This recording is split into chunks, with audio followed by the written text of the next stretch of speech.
Deborah Wolf is a shamanic healer and ancestral walker. She's been trained in trauma-informed somatic practice and offers grounded, nurturing, and deeply magical work for her clients. Welcome, Deborah. I'm so excited to chat with you today about the embodiment of the divine feminine and the opportunities and challenges in communicating with the divine masculine. It's a really good topic. Thank you for having me. You're welcome. In case our audience don't know or aren't familiar, what is Soma shamanic healing? It's like a combination of two modalities, really, that I felt went really well together. So I've been doing shamanic healing for about 11 years under a teacher. And and then I started doing somatic therapy for myself. And I just fell in love with it. And I realized I need to add this to my work. So shamanic healing is basically soul work. And the idea of it is that everything is first created in the soul or the spirit or the mythic before it transforms into our body and into this like reality. And so what I do is I journey with the soul. I find the exiled parts, the shadow part, and I bring them back into the body using compassion and empathy and safety and grace and things like that. And somatic therapy is kind of the same thing, actually, but with a different lens. And it's about tracking the exiled parts of the inner child and helping them feel safe again so that they integrate back into the body. And instead of like, seeing dragons and monsters and shadowy things like you do in shamanism, you're actually seeing parts of the person that have become developed to protect the person. Sort of like if somebody has a closed heart, you might see a big castle surrounding their heart and it's blocked. So that's a protector part. So the two actually, it's the same thing, but different like ways to look at it. And I find that going back and forth has been really powerful.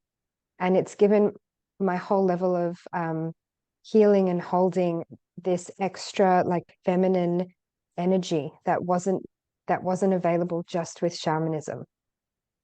Yes, because I guess even from my experience, you can't truly embody the divine feminine without all of that, without that protection on. Like that protection has to leave your sphere, if you will, in order to be in that softness.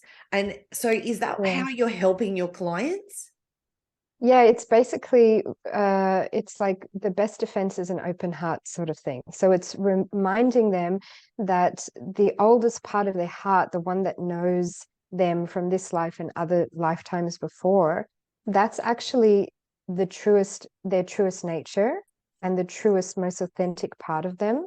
So when they remember that part, it's like they're able to just shift into that place automatically because it's more them than their wounds, their childhood trauma, anything that they're carrying, any story or narrative that they're going with. And when they are from that place, they start to be able to see exactly what's in front of them with more clarity and purpose.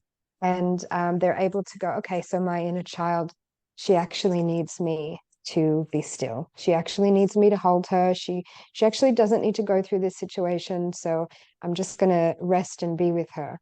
So yeah. Yeah. So Hmm. how would you describe the divine feminine embodiment?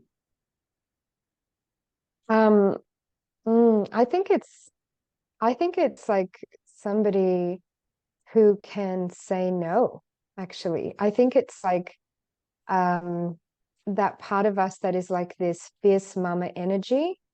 And she's able to basically, I think the opposite of the divine feminine is the wounded child. So the wounded child is the one whose nervous system is frantic and she's needy and um she's basically like a shaken little deer or a crying baby, and the divine feminine comes in and she's that oldest part of her heart that I was saying, and she knows exactly what she needs and she says, no, I'm not going to do this, or she has discernment and she has like clear thinking and clear judgment and makes the decisions that are really tough, that the inner child wants to just go, oh, but I want this, oh, but I need this. And she goes, no, no, baby, that's not good for you. So I'm going to show you what's good for you and I'm going to hold you. And I think, yeah, that holding as well is a really deep part of it, because like sometimes we think that we have to run around and we have to heal so quickly and we have to purge and we have to like warrior up and, you know, go get it and be ambitious and stuff.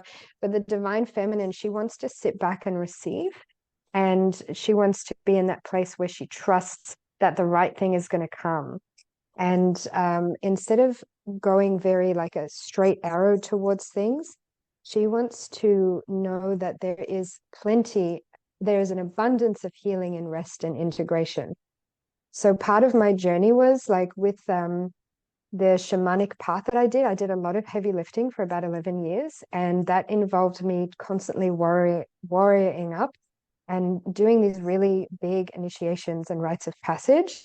And what I found was I took a year off, like not by choice, it was on purpose, like spirit forced me. And so I had to take like a year off. And what happened in that year is I ended up processing all of the stuff that I had actually gone through, that I had actually healed. And I ended up integrating. And then I was able to carry this feminine medicine that accompanied me on this. So, yeah, I would say saying no, having discernment, mothering ourselves, mothering our inner child, and yeah, deeply resting and knowing that that is healing in itself. Do you feel like between the healing, the initial sort of, you have the awakening, you have the healing, you start embodying some of that divine feminine energy, but to really be in it, there is a trust that needs to be there, that you can protect yourself whilst being soft? I think that's a learnt experience. I think because we don't know that initially, but I think the more we put ourselves in that position, we start to get a resilience and we start to go, okay, I've been through this before. I know that I can survive. I know that this is hard, and all I need to do is feel my way through it.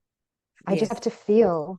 Like I just went through the ending of a 15-year marriage, and boy, it was so painful. And the way that I dealt with it, and I still am, and I know that this is a long road, but I refuse to have my heart closed in this. I refused that. And I really wanted to feel everything deeply. I really wanted to give myself time to grieve and not put myself in positions where my nervous system wouldn't be able to handle it. Yes, that's quite the contrast from what I chose to do after a 9-year relationship and divorce. I shut my heart right down, as I couldn't take anymore, and I was a broken shell. There was nothing left of me internally. I was, physically there, obviously, but internally, unrecognizable, empty, definitely. But as a way of protecting, I shut everything down, and I did have my awakening, excuse me, and I did have all the healing, and eventually all that woundedness resolved. But there was that place where I was still unwilling just to let go and trust myself, that I was drawing in good experiences, even though I absolutely was, and there was evidence everywhere. There was still a part of me that was holding in reserve.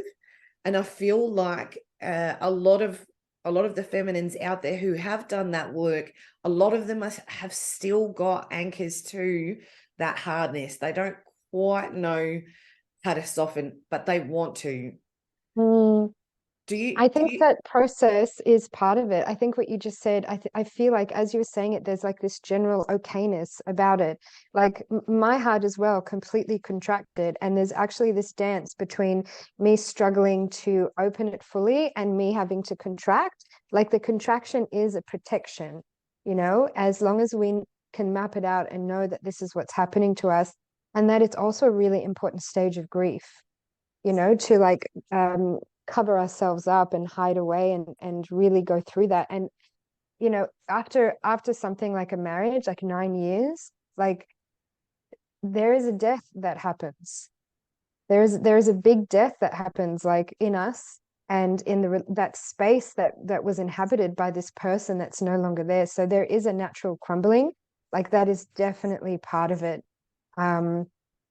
But to feel your way through the crumbling, that's the hard part. Like I've had nights where you wouldn't recognize me. Like I hear you. I had to hold myself. I was shaking in the dark. Like, I was empty. Yeah. Yeah. But then I just kept feeling. I was like, no, I'm gonna feel this. Yeah. And that's the thing. Impossible pain. Yeah, that's been the game changer for me, is allowing myself to feel. And so that kind of leads me to my next question, because we've spoken about the divine feminine, but what does the divine masculine embodiment look like to you? What does that feel like and look like? I love the divine masculine so much. Um, it's still quite new to me, because I grew up with like a lot of boys and unhealed masculine sort of thing. But the more that I've been working on myself, the more I've sort of seen these beautiful beings.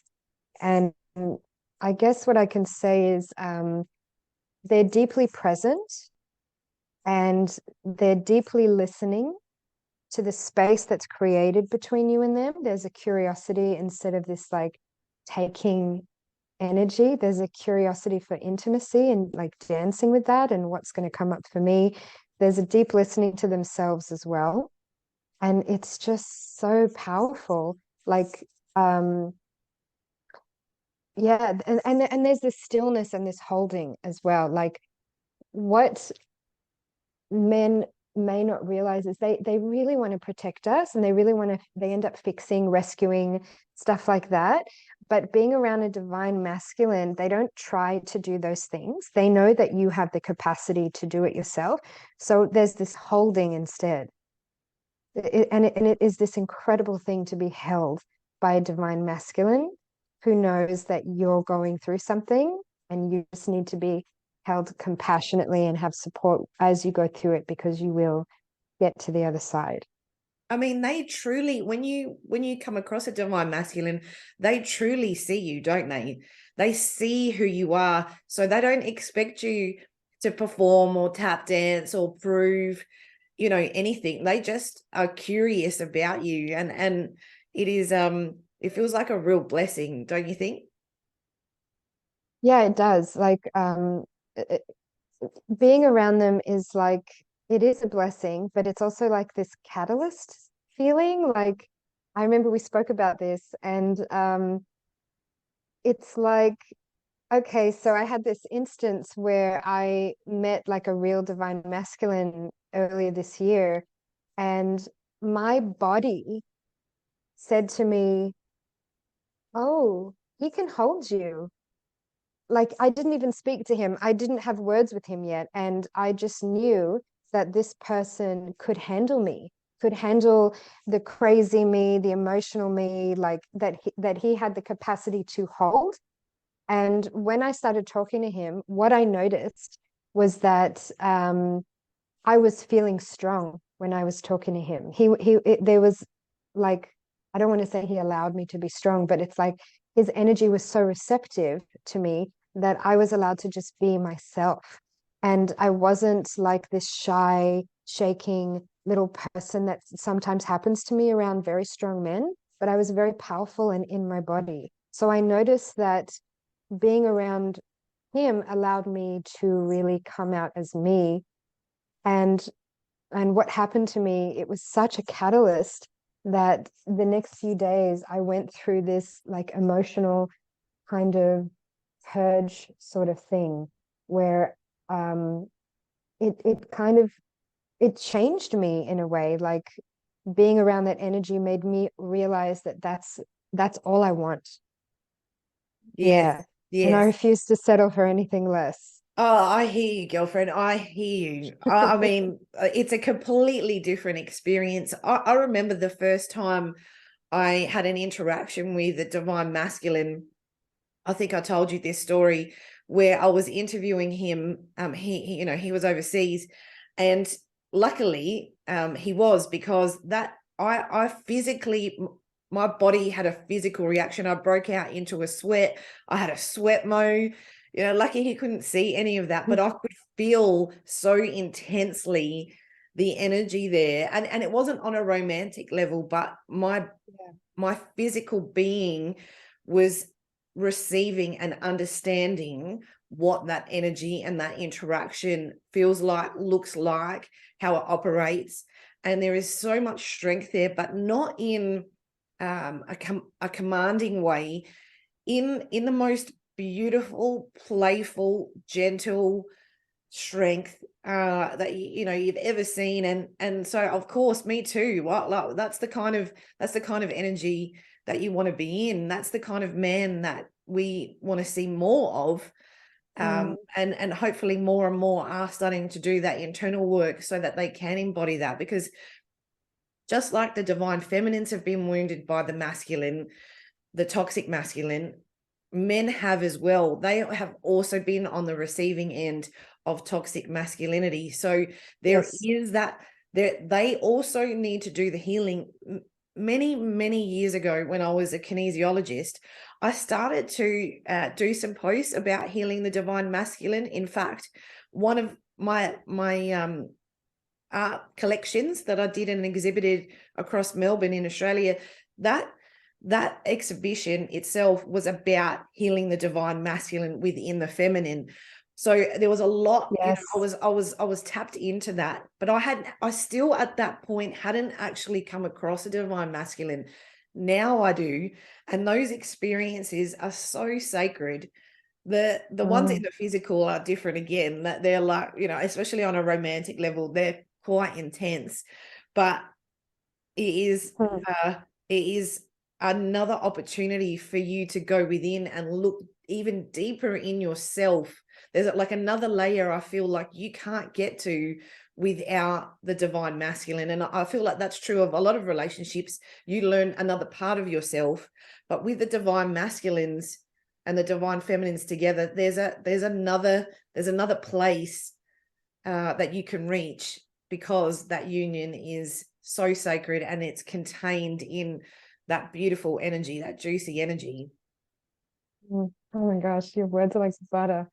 Yeah, I love that. I love that. And I was thinking that just before you started saying it, I was resonating.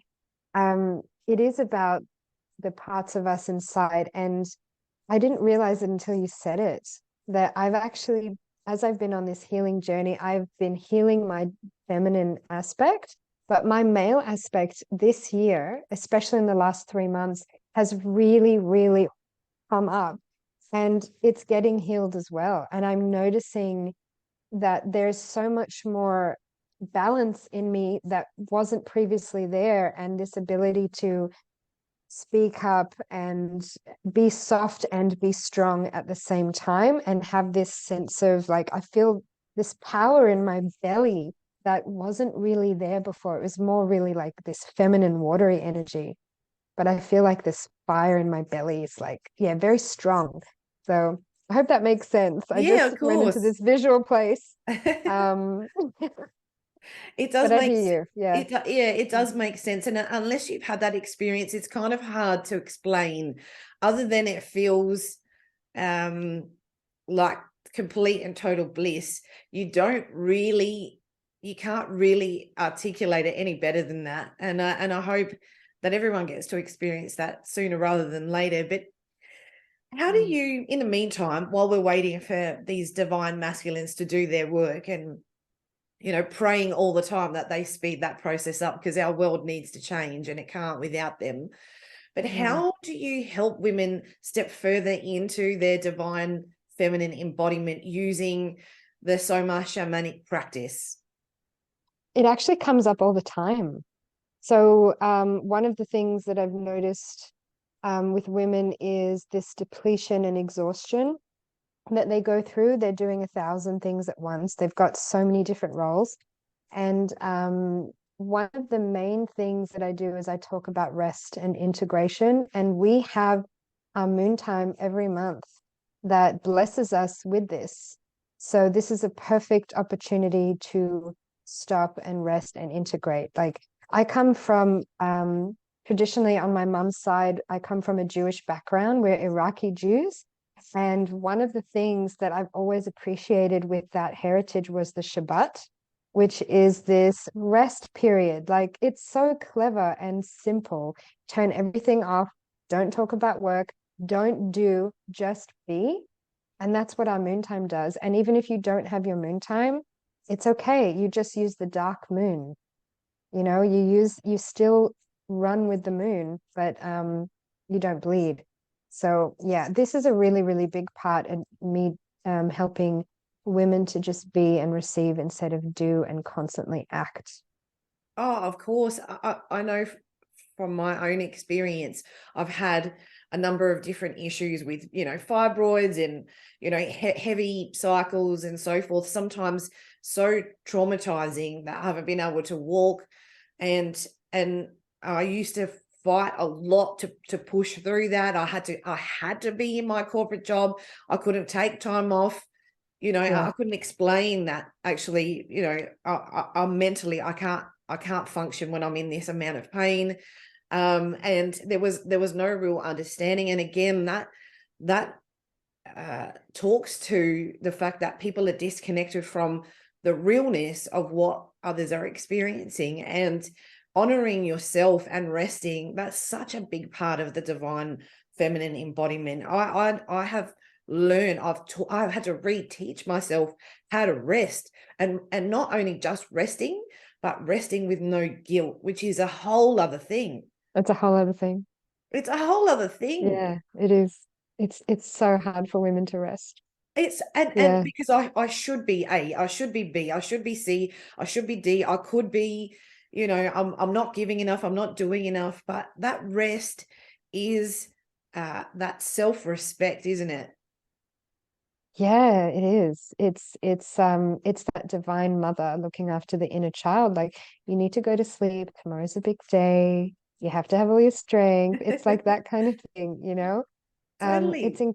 incredibly important. Like, this is the reason why we have sleep. Like, our bodies are a blueprint for what we need. It's yeah, so we process so much when we stop. And sometimes people are scared of that too. They're scared of stopping because of all the stuff, the unprocessed stuff that will come come down on them. Absolutely. Mm. So when you're communicating with those who haven't done any inner work, what is that like for you now? Because you're obviously the embodiment of the divine feminine, and you are divine in every aspect. I adore you. But what's that experience like from your perspective? Does that feel really challenging, or is there a compassion that comes through when you're talking to them? What does that feel like? I was talking about this last night to my two friends, okay? And basically it's a full circle feeling because, like, if I can overshare something that happened to me, I was suicidal. So yeah, trigger warning, I was suicidal. And so that means that I have been to rock bottom before. So when I see clients that are at rock bottom or, circling that kind of vicinity, I fully empathize with them, and I can go into that space of knowing exactly what they're dealing with and where they're coming from. So it just feels like this full circle moment where, like, I remember how I used to be, and I'm so grateful that I have gone through it so that I can be here today and be a much more resilient and stronger person and be able to hold space. So yeah, I hope that answers. Yeah, of course. Yeah. I mean, I still have moments where the majority of the time I'm compassionate, but then there are some other times where there's a bit of tomfoolery, if you will, from other unhealed people, and my patience is low. My patience is very low, and luckily that's getting less and less now. I'm not, I'm not having to put myself in those circumstances. But most of the time it is genuine compassion, because I understand. I mean, both of us have had a great deal of healing already, but imagine trying to start that process now in the world that we're in. It would be so excruciatingly hard and challenging to do, because on top of everything else, you've got the world falling apart left, right, and center. There's conflict and divide at every turn. There's interest rates going up like there's no tomorrow. People are trying to keep a roof over their heads. Then you've got the issues with the schooling system and all the agendas that we can think of and talk about. But at the end of it, it is about compassion, and I've talked to other guests about that too, and I really do think that's the best choice in all things is love and compassion, and that's how you stay connected to the divine masculine, isn't it? Yeah, and that's also how you don't separate yourself from us and the people with the agendas or who are following the agendas. Like, in the last few years, it was really hard. There was so much separation. And I was so in it for a while and so politically outraged and everything. And then I realized I was exhausted and I was getting sucked into the different narratives. And what my shaman kept saying is, he said, you've got to be the heart of the eagle. You can't be the left wing or the right wing. You've got to be in the heart. And what does the heart of the eagle think? And I was like, damn it, you're so right. Like, okay. So I ended up just seeing like everybody was like a bunch of school children bickering in the playground. And they're really going through their processes. Each side was triggered deeply by something. No one was wrong. No one was right. Everybody was very triggered. It was heightened. And so that really helped me. Like, that really helped me have my compassion. But for a while, yeah, I didn't. and it is, as humans, in these meat suits, it is challenging to not be occasionally yanked out. Truth be told, I was in that mode yesterday, because I've got the ability to feel so deeply. I can feel not only the light of people, I can feel the shadow aspects as well. And so when I'm hearing the Australian Treasurer announce that we're going to have digital currency and that whole agenda, that I got yanked. I felt the darkness in its entirety and what all of the people that were attached to it. So of course, it triggered a physical response in me that wasn't great, to be honest, and it took a little bit to undo and detach. And I've got a great deal of support around me that also help me when I'm in that mode, because sometimes I just need that assistance to disconnect from it, because it is so severe. That polarity between the light and the dark is still very, very severe. So I can understand that, but coming back to the truth and that neutrality of being able to see both sides and being that eagle, as you say, is really the best place to be. That because that not only are you seeing things from a much higher level, you're also seeing everything in its entirety. It's not just a one-sided view. You're seeing all aspects. And if you're really in balance, just like ourselves, how juicy is that? Just like ourselves, you're seeing the best of the feminine and the masculine. You're seeing both the shadow side of somebody and the light side, and that of yourself too. On both sides. On both sides. And that's how I truly believe that's how that union comes together, when a person is able, both people are able to see the light and shadow within themselves, and therefore can see, respect, and love the light and shadow of someone else. That's it. And no longer point the finger at somebody else. Like, there was so much, pointing the fingers, that whole thing, like, you point the fingers are pointed at me. Yes. Like, yeah, there's no need. It's just childish bickering. Yeah.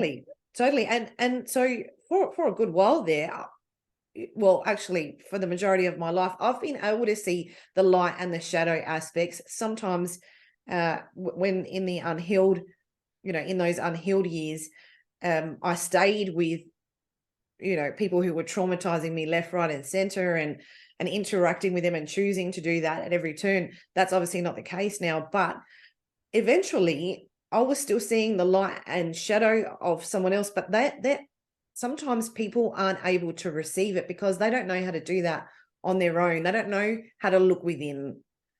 And so when you come across a man or a partner or romantic interest that hasn't done that internal work, if they can't see their shadow aspect or their light, it makes it very difficult to connect, doesn't it? Yeah, it's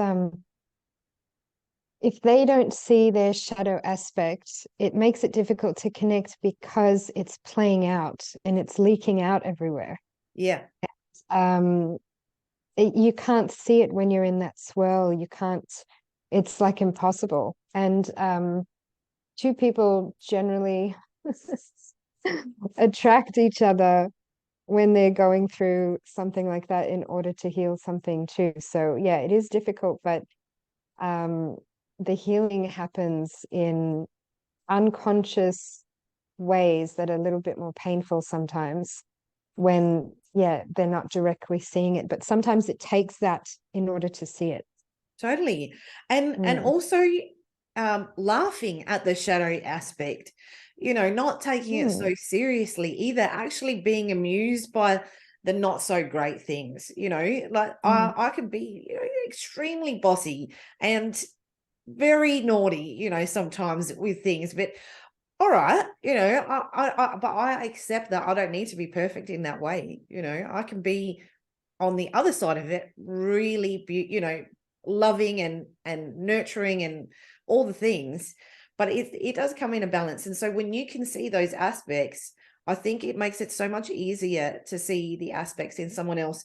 But also, I think there are still some divine feminine, or like some of the feminines who are not quite in that divine feminine embodiment, who can see it in others, but they still are challenged to be okay with the imperfections or the perceived imperfections within.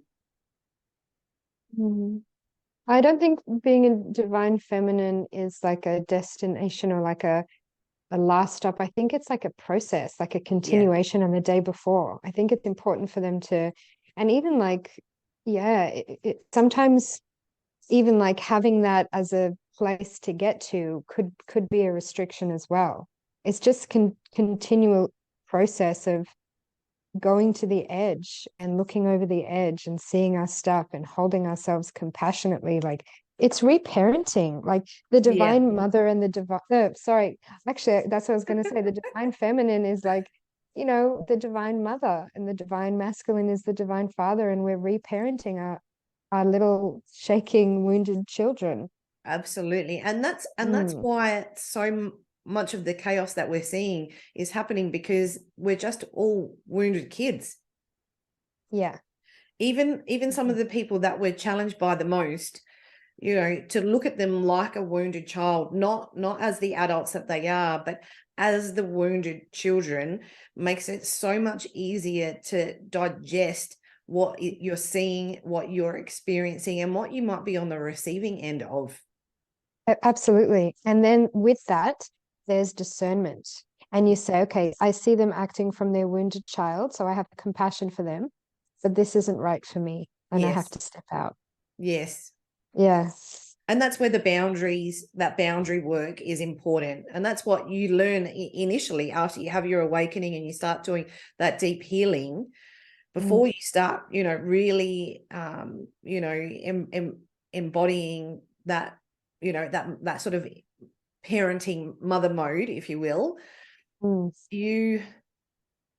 You have to have that, like, you have to have those boundaries, because it is, again, it comes back to that self-respect, doesn't it?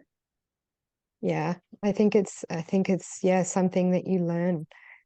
Yeah. You learn because you go, "No, I don't want to put myself through that again. I can't actually put myself through that again. I've got to do it this way now." Yes. So many things. So many layers. So many things for sure. So for Yeah. those who are, stepping into a new relationship, for those who are already in a relationship as well, how can they deepen their connection? To each other Yes. or to them. Okay.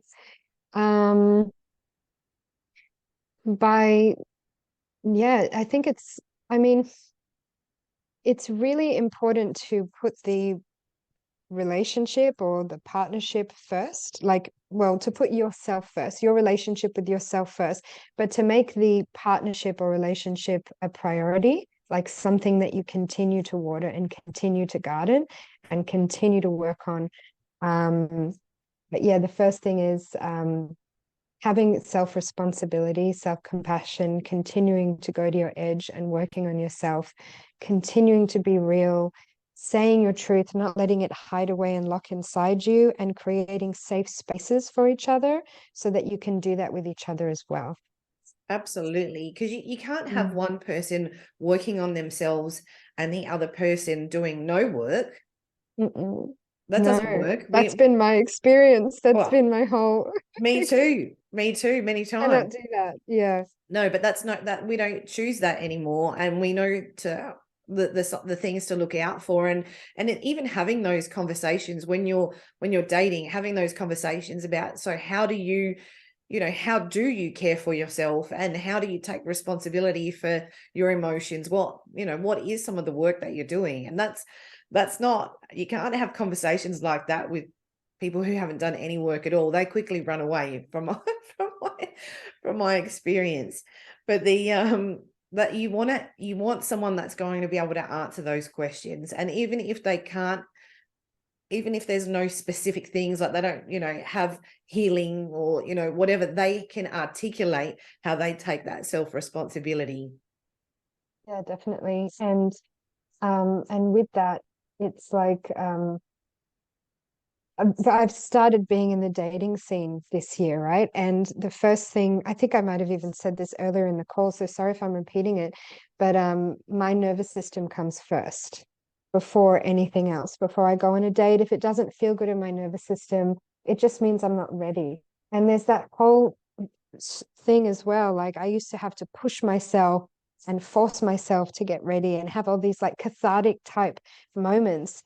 But no, I'm going with my nervous system and being in that feminine energy of really holding myself, um, and putting that first above everything else. Oh yeah, absolutely.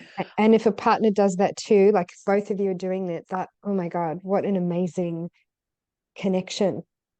100%. I mean, if you're feeling sick in your stomach and full of nerves, that's not a sign that something great is on its way. Typically, I found, I used to think that that was excitement and anticipation, when actually it was my nervous system going, this is not for you.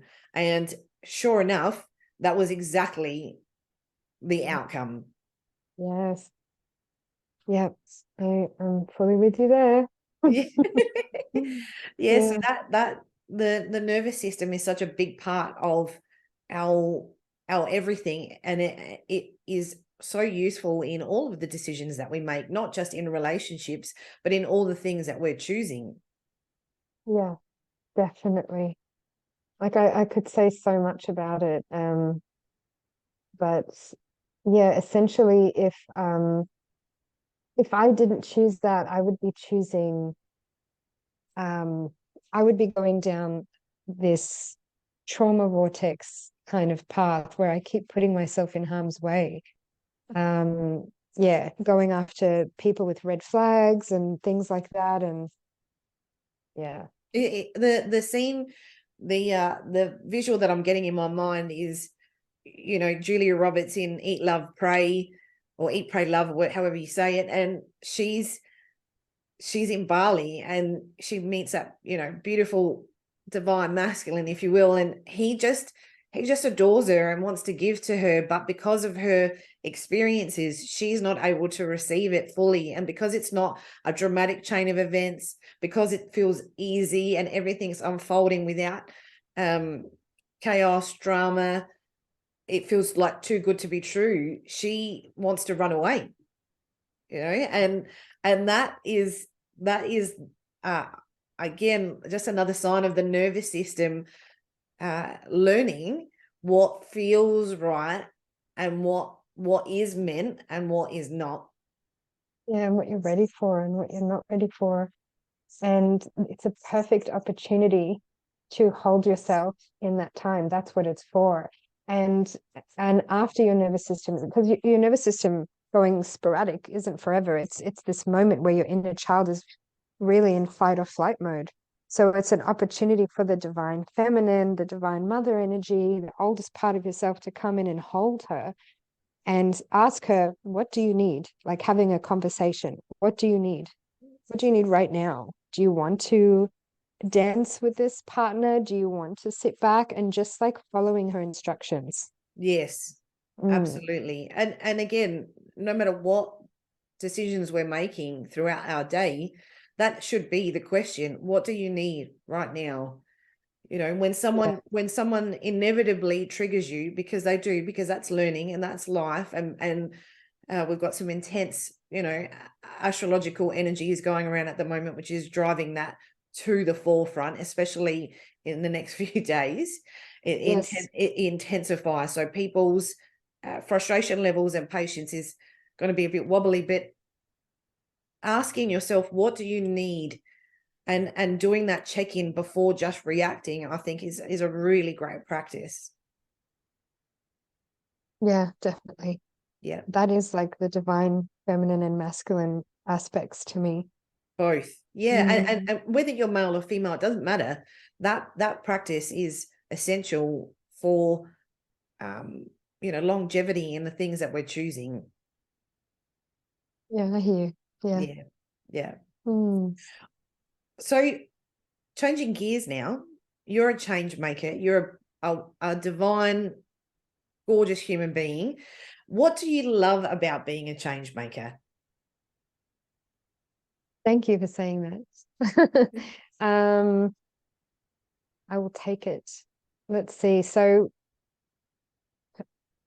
probably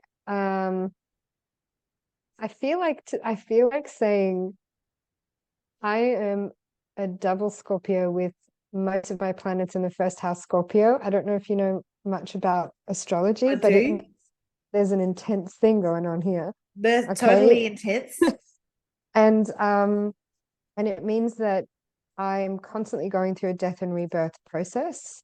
And so for a long time, I thought that, life was happening to me, not for me. And what I realize is what I like most about being able to make changes is being able to embrace the death and let things go and like really stand in the fire and be able to walk out like not burnt and realize that I'm not going to actually die, because I've been in that suicidal portal. I've been in that a few times, and what I realize is that I'm not actually going to die. Just things are about me are dying so that I can be reborn.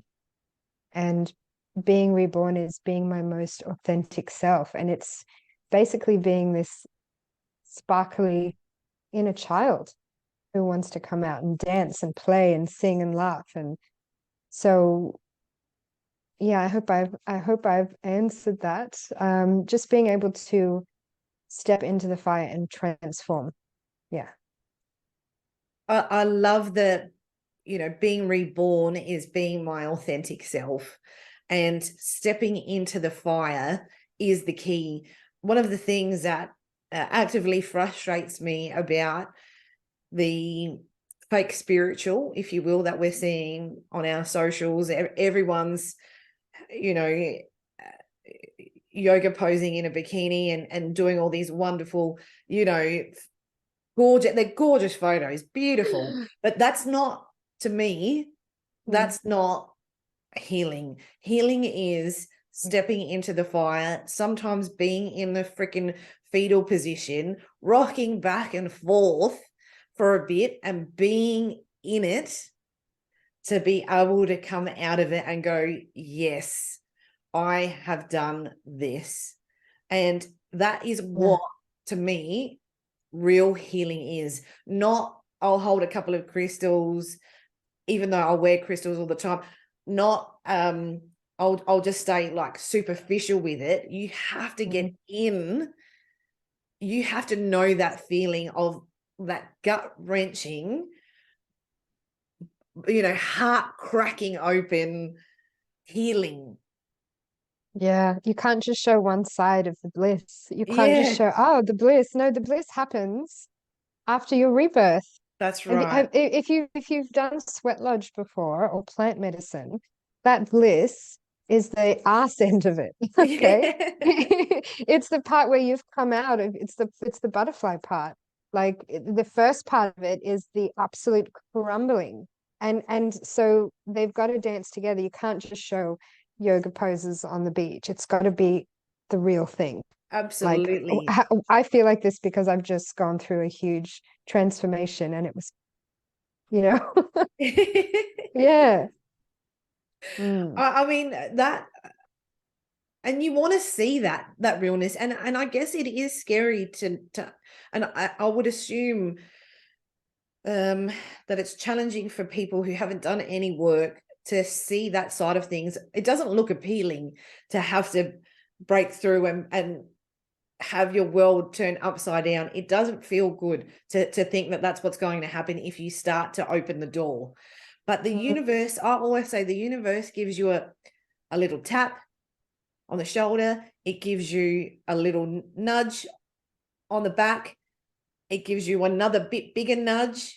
And then when it knows that you have to do that and you're avoiding, it gives you a boot down the stairs, and it's usually face first all the way down. And it is, so trying to go willingly with it is the key. And as you do more and more of this kind of work, you understand why that's necessary and why being still with it, even in all of that uncomfortableness, being still with it is so critical. Definitely. That's it. Yeah, I completely understand that analogy. I've been through it many times, kicking and screaming.